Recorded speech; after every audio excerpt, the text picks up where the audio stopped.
जय हिंद दोस्तों। तो कैसे आप सब। तो हम शुरू करने जा रहे हैं क्लास 10th का बहुत ही इंपॉर्टेंट लेक्चर, वो है रे ऑप्टिक्स यानी प्रकाश के बारे में। तो आज हम कुछ चीज़ें पढ़ेंगे जो बहुत इंपॉर्टेंट होता है आपके बहुविकल्पीय को लेकर और न्यूमेरिकल को। तो सबसे पहले हमने पढ़ा समतल दर्पण क्या होता है। पहले से बोलो दर्पण क्या होता है। तो दर्पण ऐसी चीज़ होती है जिससे प्रकाश का परावर्तन हो सके, यानी जिसके पास परावर्तक सतह होते हैं। अब परावर्तक सतह दो तरह के हो सकते हैं, एकदम प्लेन हो सकते हैं।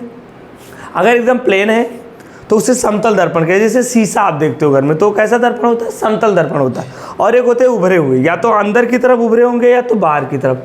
अगर अंदर की तरफ उभरे हैं तो उसे अवतल दर्पण कहते हैं, और अगर बाहर की तरफ उभरे हैं तो उसे उत्तल दर्पण कहते हैं। अब यहाँ देखना, पहले बता रहा हूँ मैं, समतल दर्पण की कुछ विशेषताएं हैं जो बहुविकल्पीय में कई बार पूछा है। पहला है कि समतल दर्पण का परावर्तक पृष्ठ समतल होता है, यानी समतल दर्पण अगर तुम देखोगे तो उसका परावर्तक पृष्ठ ऐसे एकदम समतल होता है। यहाँ ऐसे लाइट आती है, ऐसे लाइट और ऐसे लाइट चली जाए, तो इसका परावर्तक पृष्ठ पूरी तरह से क्या होता है, समतल होता है। ये समतल दर्पण की बात हो रही है।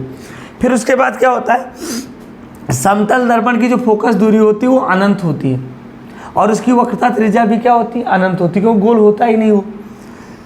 रेखीय आवर्धन क्षमता का मान इसका 1 होता है। रेखीय आवर्धन क्षमता सदैव समतल दर्पण की +1 होती है हमेशा। अब आपको पता है रेखीय आवर्धन क्षमता +1 का मतलब क्या होता है, यानी अगर मैंने कहा कि किसी का रेखीय आवर्धन क्षमता +1 है, इसका मतलब ये होता है कि प्रतिबिंब की जो दूरी है और जो वस्तु की दूरी है वो बराबर है, और प्रतिबिंब का जो आकार है वो वस्तु के आकार के बराबर है। यानी समतल दर्पण हमेशा कैसा प्रतिबिंब बनाता है। अगर हम कहें तो समतल दर्पण जो होता है बेटा, समतल दर्पण कैसा प्रतिबिंब बनाता है, तो समतल दर्पण सदैव कैसा प्रतिबिंब बनाता है, सदैव आभासी व वस्तु के बराबर बनाता है, यानी समतल दर्पण कैसा बनाता है, समतल दर्पण सदैव आभासी व वस्तु के बराबर प्रतिबिंब बनाता है। यानी वस्तु का आकार और प्रतिबिंब का आकार दोनों क्या होते हैं, बराबर होते हैं, तभी रेखीय आवर्धन क्षमता +1 होती है। अब आ जाओ गोलीय दर्पण।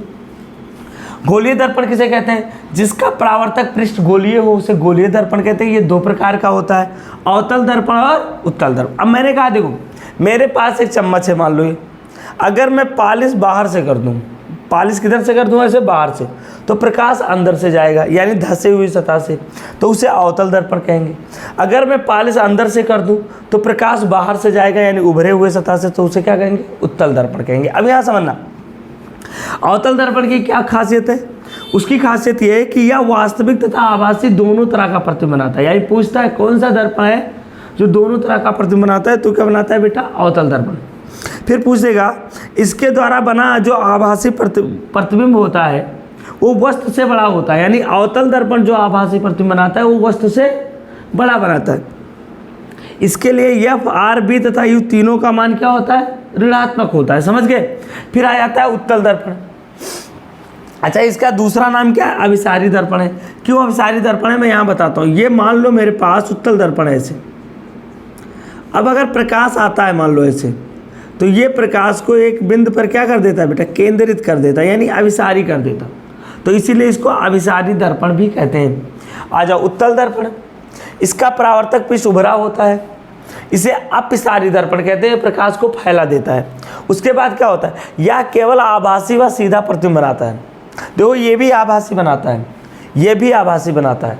अवतल दर्पण के द्वारा जो आभासी प्रतिबिंब होता है बेटा, अवतल दर्पण के द्वारा जो आभासी प्रतिबिंब होता है वो वस्तु से बड़ा होता है, लेकिन जो उत्तल दर्पण आभासी प्रतिबिंब बनाता है वो वस्तु से छोटा होता है। इस बात को आपको ध्यान देना है, ये पॉइंट बहुत जरूरी है। उसके बाद क्या होता है, इसके लिए F, R तथा B तीनों का मान क्या होता है, ऋणात्मक, तीनों का मान धनात्मक होता है। यहाँ पर देख लो, इसके लिए F, R, B, U चारों का मान, ये 3 लिख दे, चारों का मान क्या होता है, चारों का मान क्या होता है, ऋणात्मक होता है। यानी इसके लिए चारों ऋणात्मक होते हैं। इसके लिए क्या होता है, F, R, B धनात्मक होता है और U हमेशा क्या होता है, ऋणात्मक होता है। एक पॉइंट और इसका बड़ा इंपॉर्टेंट है, अवतल दर्पण का दृष्टि क्षेत्रफल सबसे अधिक होता है। क्या होता है, दृष्टि, ये आया था बहुविकल्प में, दृष्टि क्षेत्रफल। किस दर्पण का दृष्टि क्षेत्रफल अधिक होता है, तो दृष्टि क्षेत्रफल इसका क्या होता है बेटा, अधिक होता है। तो बहुविकल्प में आएगा तो आप तुरंत लगाओगे कि जो अवतल दर्पण है उसका दृश्य क्षेत्रफल सबसे ज़्यादा अधिक होता है। बात समझ में आ गई। अब आता है रेखीय आवर्धन क्षमता क्या है। तो सुनो, रेखीय आवर्धन क्षमता किसे कहते हैं, यानी अगर मान लो कोई दर्पण है तो उसका वस्तु भी होता है, मान लो यहाँ वस्तु बनाया और यहाँ प्रतिबिंब बनता है, तो प्रतिबिंब का आकार और वस्तु का आकार का जो अनुपात होता है, यानी प्रतिबिंब का आकार और वस्तु के आकार के अनुपात को, प्रतिबिंब का आकार और वस्तु के आकार के अनुपात को क्या कहते हैं, रेखीय आवर्धन क्षमता कहते हैं। और इसका इसे यम से लिखते हैं, यम बराबर क्या होता है, h'/h। इसे प्रतिबिंब का आकार या प्रतिबिंब की ऊंचाई कहते हैं, इसे वस्तु का आकार या वस्तु की ऊंचाई कहते हैं। और ये बराबर किसके होता है, -b/u के होता है, यानी ये रेखीय। अब यहाँ समस्या आती है, सर यम का मान क्या रखेंगे हम। तो अगर प्रतिबिंब वास्तविक बन रहा है तो यम का मान हमेशा ऋण चिन्ह के साथ रखोगे, क्योंकि ये ऋणात्मक होता है। अगर प्रतिबिंब आभासी बन रहा है तो वो आभासी बन रहा है तो यम का मान धनात्मक होगा। अब यहाँ समझो यम का मान होता क्या है। मैंने कहा प्रतिबिंब 2 गुना बड़ा बन रहा है, क्या बन रहा है बेटा, 2 गुना बड़ा बन रहा है। मैंने कहा प्रतिबिंब 4 गुना बड़ा बन रहा है, मैंने कहा 5 गुना। तो जो गुना होता है वही यम का मान होता है। अगर यम का मान 2 हो जाए तो हम कह देंगे 2 गुना बन गया। यम का मान अगर 3 है तो हम कह देंगे 3 गुना। अब ये दोनों वैल्यू प्लस हैं, तो प्लस है तो इसका मतलब प्रतिबिंब कैसा बनेगा, आभासी। अगर यम का मान -2 है तो हम कहेंगे कि प्रतिबिंब 2 गुना तो बन रहा है लेकिन ये वास्तविक बन रहा है, क्या बन रहा है। और इतना पॉइंट आप लोग अच्छे से नोट कर लो, नोट करें। देखो बेटा, दर्पण का सूत्र हम पढ़ने जा रहे हैं। दर्पण का सूत्र क्या होता है, तो सबसे पहले हम आपको बता दूं कि दर्पण का जो सूत्र होता है ना, वो होता है 1/f बराबर 1/b + 1/u। ये किसका सूत्र होता है, ये दर्पण का सूत्र है। तो अगर आपको फोकस दूरी निकालना है तो दर्पण के सूत्र को ये लगाओ, या कोई ऐसा लिख देता है 1/b बराबर 1/f - 1/u। ये भी दर्पण का ही सूत्र है। या आपसे कह सकता है कि 1/u बराबर 1/f - 1/b। अब देखो यहाँ पर कौन क्या है, तो सबसे पहले समझ लो यहाँ f क्या है। f को कहते हैं फोकस दूरी। क्या कहते हैं बेटा, किसकी फोकस दूरी, दर्पण की। f क्या है, दर्पण की फोकस दूरी। f क्या है बेटा, दर्पण की फोकस दूरी। अच्छा b क्या है, दर्पण से वस्तु की दूरी, दर्पण से वस्तु की दूरी। b क्या है, दर्पण से वस्तु की दूरी। समझ गए ना। और यहाँ पर बेटा क्या है, u क्या है, u है दर्पण से, b है दर्पण से प्रतिबिंब की दूरी। सॉरी, b क्या है, दर्पण से प्रतिबिंब की दूरी है, प्रतिबिंब की दूरी है।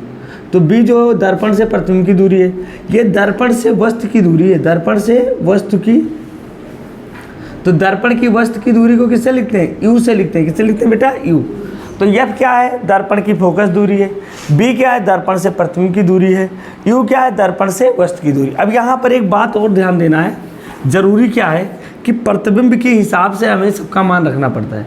देखो जो वास्तविक प्रतिबिंब होते हैं, क्या होते हैं, वास्तविक प्रतिबिंब। तो वास्तविक प्रतिबिंब को पर्दे पर प्राप्त कर सकते हैं, पर्दे पर प्राप्त कर सकते हैं। जबकि आभासी प्रतिबिंब को क्या होता है बेटा, आभासी। तो आभासी प्रतिबिंब